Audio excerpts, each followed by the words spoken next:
So guys, today back from our video on the channel. Today we're here for the Newcastle United vs Fulham preview. It's been a very long time since I've sat down, thought about Newcastle, thought about the videos, but we're back today. Newcastle United face Fulham on Saturday. It's a massive game. But I say that in every game, but like this, the football's back. We've had an international break, and it's been a funny one for Newcastle with injuries and whatnot, but we'll go through all that in the video. Before I start off the video, make sure to leave a like, subscribe to the channel if you haven't already, and let's get to it now. Let's look at Fulham. So then, Fulham, they've had a really good season so far this season. We'll go through the start of their season. So they drew 2-2 to Liverpool, 0-0 to Wolves, beat Brentford, unfortunately losing to Arsenal, then beating Brighton, losing to Tottenham, and then beating Nottingham Forest. So they've only lost to Arsenal and Tottenham, which you look at that and that is not bad. It really isn't. Their game versus Nottingham Forest, they were 3-0 up, I think, and they scored 3 goals straight away, and they were looking really good. You look at their team; they've got a good set of players.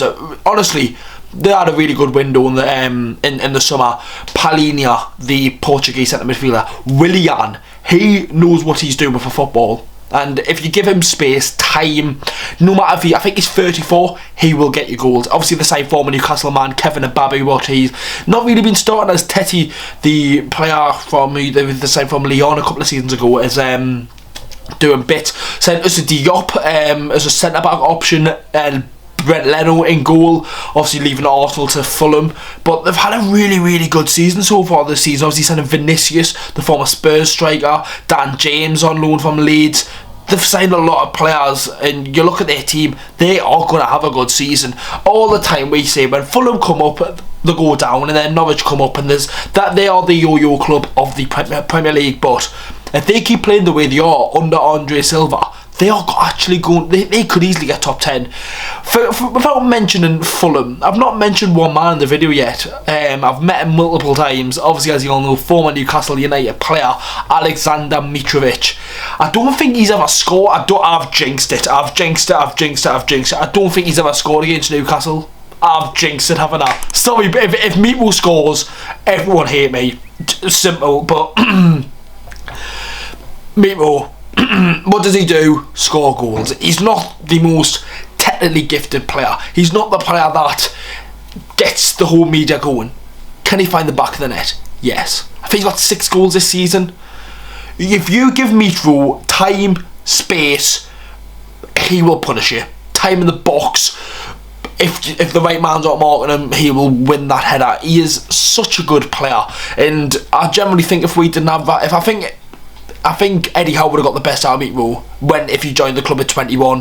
Rafa wasn't really a fan of him, didn't work out at Newcastle, was loved by the fans, absolutely, and it would be nice to see Mitro come to St James' part of the season with a good reception, because I generally did really like Mitro, and obviously everyone now goes, oh, we shouldn't have sold him, but they're the same fans that were slating him, calling him shit and overrated back 4 or 5 years ago. Yes, Mitro had his bad days at Newcastle, but I would never sit there, and I think he got treated quite wrongly at Newcastle and deserved a bit more game time and deserved a bit more credit for what he done for the club. I think he was our second top goal scorer in the season. We got relegated and whatnot, and then in the Championship he had his moments and whatnot, but wasn't really the out and out striker, with Dwight Gale performing really well, and then obviously got sent out alone to Fulham the season after, and since then he was gone. But I think you'll always love Newcastle. It was like the main start of his career, obviously at Anderlecht and whatnot, but this is not about people, this is about Fulham. They're sitting 6th in the Premier League, and they're not sitting 6th for no reason. It's as simple as that. They are sitting there because they are class. They've done really well this season. Like players like when you see like Palhinha getting announced from, obviously signing from Sporting Lisbon, believing Sporting to go to Fulham, who have got a very high chance of relegation. They've proven everyone wrong, and that honestly, that is the best way to go about things. When all the bookies and all the fans and all the rival fans go, you're going down and whatnot, and you sit there and prove them wrong, but not just wrong, massively wrong. I know we're only 8-9 games into the season, but they are a good team. You can see that Fulham aren't going to get relegated unless they have a lot of injuries and whatnot. It will affect them, but summer was massive for Fulham. They had to spend well. We've seen over the years they've not spent well, really struggled in the Prem and got relegated in back-to-back season in the Premier League. They've spent well this summer, got a couple of loans, very good deals on some players, and you've got to say fair play to them because they've done absolutely class. Let's speak about Newcastle then. So then, Newcastle, as we all know, it's been a bit of a time off. Our last game was against Bournemouth, that 1-1 draw. It feels weird. If we don't beat Fulham, it'll be 8 weeks since we've last won a Premier League game, going into Brentford. 8 weeks. You're thinking, how is everyone so happy, but we've only won one game this season? Obviously, yes, we've only lost one, and we shouldn't have lost it, and we should have won a lot more, which wasn't our fault. But this is looking at Fulham. Newcastle over the years have had a weird record at Craven Cottage. Obviously, last time we played there, we got that 2-0 win with Joe Willock scoring 7-7 and a Fabi Shaw penalty. But over the years, I'm thinking more like 11-12 era, that type of era. We just haven't done well at Craven Cottage. Obviously, we beat them 4-0 on the last day of the season in the 18-19 season. But even like in the Championship, we got beat both times against them. And then throughout the years, we just haven't had a really, really good game at Craven Cottage before the last two. So, like, I remember, I think we got beat 5-2 one time where Ben Arthur scored a worldie. That sticks into my mind. We've got to go. It's a weird stadium, Craven Cottage. Obviously, all we know it's all getting done out on that, but the away end and everything. It's just a weird stadium to be in. But Newcastle going into the game. I'll just mention the injuries now. I don't really want to give too much on the predicted team, but as we all know, we've seen on Twitter that Bruno looks to be okay. We've seen that Wilson looks to be okay. Maxi could be able for the bench. No Isaac, and there was another one. I swear there was another injury. Am I being daft? I don't know, but we want to see Maxi back. Obviously, his last game was that game against Wolves, wasn't it, where he scored that worldie. We need to see Maxi back fit, because I think Newcastle have actually got a good set of games coming up, to be honest. I on the top of my head, I think we do have a good set of matches coming up. Fulham, Brentford, Man United, Everton. It's not a bad run. I've seen much worse. And then you've got Tottenham, Villa, Southampton, Palace, and then Chelsea. Then we're going for the World Cup.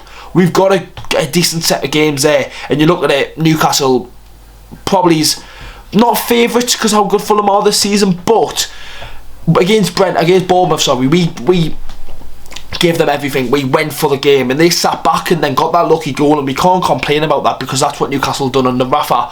I think now playing against a team like Fulham, who play a 4-2-3-1, very attack-minded team who like to try and get goals, I think that'll allow Newcastle to play some better football. I'm hoping so, but that's what I'm thinking. I think you'll see the betters of Bruno, who might get a bit more time on the ball after all their players push up and whatnot, and it might work out in a favour that Fulham are so attacking minded, love to get goals, that it might help Newcastle to get on the counter and get at Fulham. Over the last couple of games, I think Newcastle have actually started quite slowly. The first 10 minutes are key to a game, and if you concede in them first 10 minutes, it could be show over. But we need to start stepping up a little bit going into the game against Fulham. We need to raise that tempo a little bit. We've had a bit of time off. Yes, there's injuries there and whatnot, but we'll have to wait and see. But that is the end of the preview, boys. So make sure to leave a like, subscribe to the channel if you haven't already. It would mean a lot if you could do so. I'll see you all for the predicted team tomorrow and the game on Saturday. Hopefully Newcastle United can get back to winning ways and pick up 3 points. See you in the next one.